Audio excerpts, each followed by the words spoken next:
Hello friends, स्वागत है आपके अपने माँ विद्या क्लासेस यूट्यूब चैनल के एक और वीडियो में। फ्रेंड्स, आज जो है हम लोग काव्य खंड का 8वां लेसन पढ़ेंगे, जिनका नाम है उषा। क्या नाम है? उषा। उषा कौन लड़की का नाम ना है। उषा का अर्थ होता है प्रकाश। क्या होता है? प्रकाश। ठीक है, हम लोग उषा चैप्टर है आपका, उनका नाम है उषा। ठीक है, 8वां लेसन है यह जो काव्य खंड का 8वां लेसन है, जिनका नाम है उषा। और इस चैप्टर के राइटर हैं, लेखक हैं, जिनका नाम है शमशेर बहादुर सिंह। क्या नाम है? शमशेर बहादुर सिंह।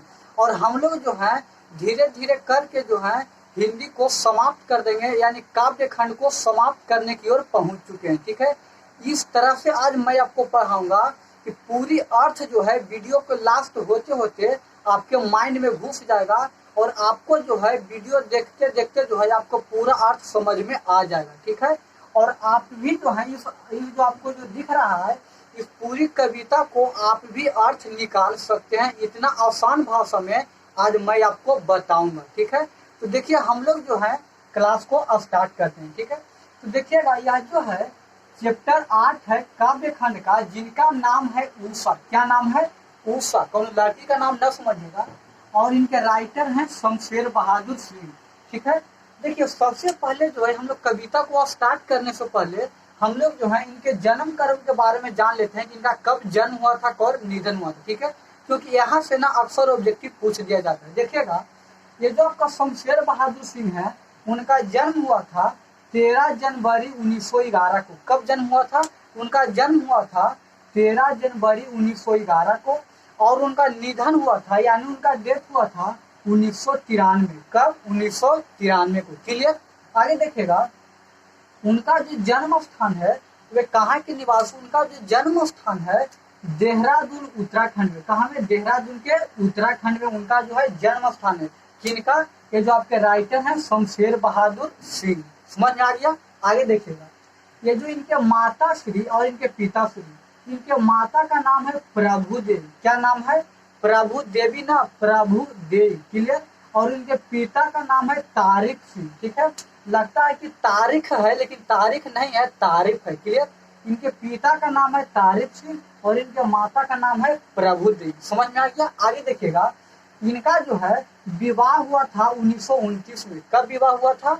इनका विवाह यानी शादी हुआ था 1929 में धर्म देवी के साथ। इनके साथ धर्म देवी के साथ। क्लियर? और इनका जो है 1933 में इनकी पत्नी की मृत्यु हो गई। फिर से सुन लीजिएगा, उनका शादी हुआ था 1929 में धर्म देवी के साथ, और उनका निधन कब हुआ था? 1933 में। किसका? उनके जो है पत्नी का निधन कब हुआ था? 1933 में। समझ में आ गया? अब यहाँ से देखिए इनकी कुछ कृतियां हैं। ऐसे तो आपके बुक में जो है बहुत कृतियां दिया हुआ है। क्लियर? लेकिन हम यहाँ से जो है वही यहाँ पे लिखे जो आपके एग्जाम में टच कर सकता है। क्लियर? देखिए उनका कृतियां पहला कल देखिएगा, कल दूसरे होड़ है मेरी। क्या है? कल तुझसे होड़ है मेरी, यह 1982 में लिखा गया था। क्लियर? आगे देखिएगा उदित 1980 में लिखा गया था, और बात बोलेगी 1981 में लिखा गया था। क्लियर? यह जो ऐसे इनका कृतियां बहुत है, लेकिन मैं जो चुन चुन के यहाँ पे लिख दिया हूँ, यहाँ से जो एग्जाम में पूछ दिया जाता है। और यह जो था आपका उनका इंट्रोडक्शन था। और अब देखिए हम लोग जो है कविता की ओर मूव करते हैं, बिल्कुल आसान भाषा में पढ़ेंगे। क्लियर? देखिएगा यहाँ से जो है शमशेर बहादुर सिंह ये जो लिखे हैं कविताएं, उनके बारे में जो हम लोग पढ़ते हैं। क्लियर? देखिएगा कितने और बहुत आसान भाषा में आप भी जो है इनका अर्थ कर सकते हैं। क्लियर? देखिएगा करार प्रात नभ था बहुत नीला सन, जैसे भोर का नभ। क्या कर रहा है? फिर से सुनिएगा, प्रात नभ था बहुत नीला शंख, जैसे भोर का नभ। नभ मतलब होता है बादल या आकाश। नभ मतलब क्या होता है? बादल या आकाश। क्लियर? और प्रात मतलब सुबह। प्रात मतलब सुबह। सुबह कहने का अर्थ सूर्योदय होने से पहले का टाइम। फिर से सुनिएगा, प्रात मतलब सुबह, और प्रात कहने का अर्थ हुआ सूर्योदय होने से पहले का टाइम। ठीक है, जैसे कि सूर्य उदय होने से पहले का जो आकाश दिखता है, उसके बारे में हम लोग को पढ़ना है। देखिए कह रहे हैं प्रात नभ था बहुत नीला सन, जैसे भोर का नभ।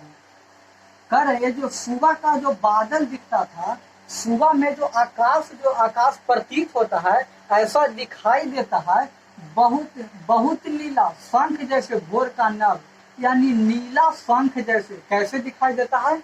नीला शंख जैसे जो है हम लोग का प्रातः यानी सुबह का सूर्योदय होने से पहले का जो आकाश दिखाई देता है, कैसे दिखाई देता है? नीला शंख के जैसा। कैसा दिखाई देता है? तो नीला शंख के जैसा दिखाई देता है। और नीला शंख आप नहीं देखे हैं, नहीं ना देखे हैं, हमको पता है कि आप नहीं देखे हैं। आप यह शंख मत समझिए कि पंडित जो शादी विवाह में जो शंख फूकते हैं वो शंख नहीं, एक नीला शंख भी होता है, आप नहीं देखें। देखिएगा, वही कर रहे हैं, प्राप्त नभ था, यानी सुबह सूर्योदय होने के पहले का जो बादल होता है, आकाश होता है, किस तरह से प्रतीत हो रहा था? किस तरह से प्रतीत होता है? तो नीला शंख के जैसा। कैसा? नीला शंख के जैसा, जैसे भोर का नभ। जिस प्रकार से नीला शंख दिखता है, उसी प्रकार से सेम उसी प्रकार से भोर का नभ यानी सुबह का जो आकाश होता है, जिस प्रकार से नीला शंख दिखाई देता है, उसी प्रकार से सूर्योदय होने से पहले जो आकाशें हम लोग को दिखाई देती है, कैसे दिखाई देती है? तो जिस प्रकार से नीला शंख दिखाई देता है, उसी प्रकार से। पंक्ति समझ में आ गया? आगे देखिएगा, कह रहे हैं, राख से लिपा हुआ चौका। राख से लिपा हुआ चौका यानी अभी गीला है। क्या है? अभी गीला है। राख से लिपा हुआ चौका का अर्थ क्या हुआ? तो देखिएगा, जैसे कि अभी दीपावली का मौसम है, हम लोगों के घर में जो है माताएं बहनें क्या करती है, तो मान लीजिए कि दीपावली का मौसम में जो है पूरा जो है आंगन उंगन लिपाता है। आंगन क्या होता है? जो मिट्टी होता है, मिट्टी या राख से जो है आंगन को लिप दिया जाता है। क्लियर? और उस पे जो है अभी गीला है, ठीक है।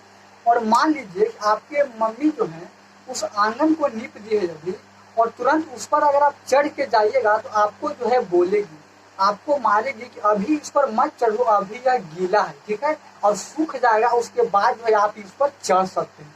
समझ में आ गया? तो वही कह रहा है कि प्रात नभ था, सुबह का जो मौसम होता है किस तरह से प्रतीत होता है? नीला शंख के जैसा और राख से लिपा हुआ। इस प्रकार से प्रतीत होता है, जैसे कि जो लिपा हुआ जो आंगन रहता है, जो चिपचिपा रहता है, उसी प्रकार से जो हम लोग का सुबह प्राप्त यानी सूर्योदय होने से पहले का जो आकाश प्रतीत होता है। समझ में आ गया? आगे देखिएगा, कह रहे हैं, बहुत काली सील परासे। सुनिएगा, बहुत काली सील परासे लाल केसर से की जैसे धुल गई हो। क्या कह रहा है? फिर से सुनिएगा, कह रहे हैं, बहुत काली सील जरा से लाल केसर से की जैसे धुल गई हो। कहने का अर्थ यह हुआ, बहुत काली, जैसे कि आप सिलौटी के नाम सुने हैं। सिलौटी पे आप अगर देहात के होंगे तो आप सिलौटी जरूर समझते होंगे। सिलौटी पे क्या होता है कि मसाला को पीस दिया जाता है, ठीक है। और जैसे कि आपको पता होगा कि सिलौटी होता है जो काला होता है, लेकिन उसपे जो है लोग घर में जो महिलाएं होती है उसपे मसाला को पीसते पीसते जो है पीला कर देती है, ठीक है, लाल कर देती है। उतना काला होते हुए भी सिलौट जो है लाल हो जाती है, पीला हो जाती है। और मसाला पीसने के बाद जो है उस सिलौट यानी वो जो सिल्वर की जो होती है सिलौट होती है, पत्थर की जो सिलौट होती है, उसे धो दिया भी जाता है, फिर भी वो जो है पीला ही दिखता है ना। वैसी जो है उसी प्रकार से, जिस प्रकार से जो है हम लोगों का सिलौट पीला दिखता है, उसी प्रकार से जो है प्रातः यानी सुबह का जो आकाश होता है, सूर्योदय होने से पहले का जो आकाश यानी बादल हम लोग को दिखाई देता है, कैसा प्रतीत होता है? नीला शंख की जैसा, जिस प्रकार से हम लोग का जो है सिलौट धो देने के बाद भी दिखाई देता है यानी प्रतीत होता है। समझ में आ गया? आगे देखिएगा, कह रही है, स्लेट पर या लाल खड़िया चाक मल दी हो किसी ने। स्लेट माने समझते हैं?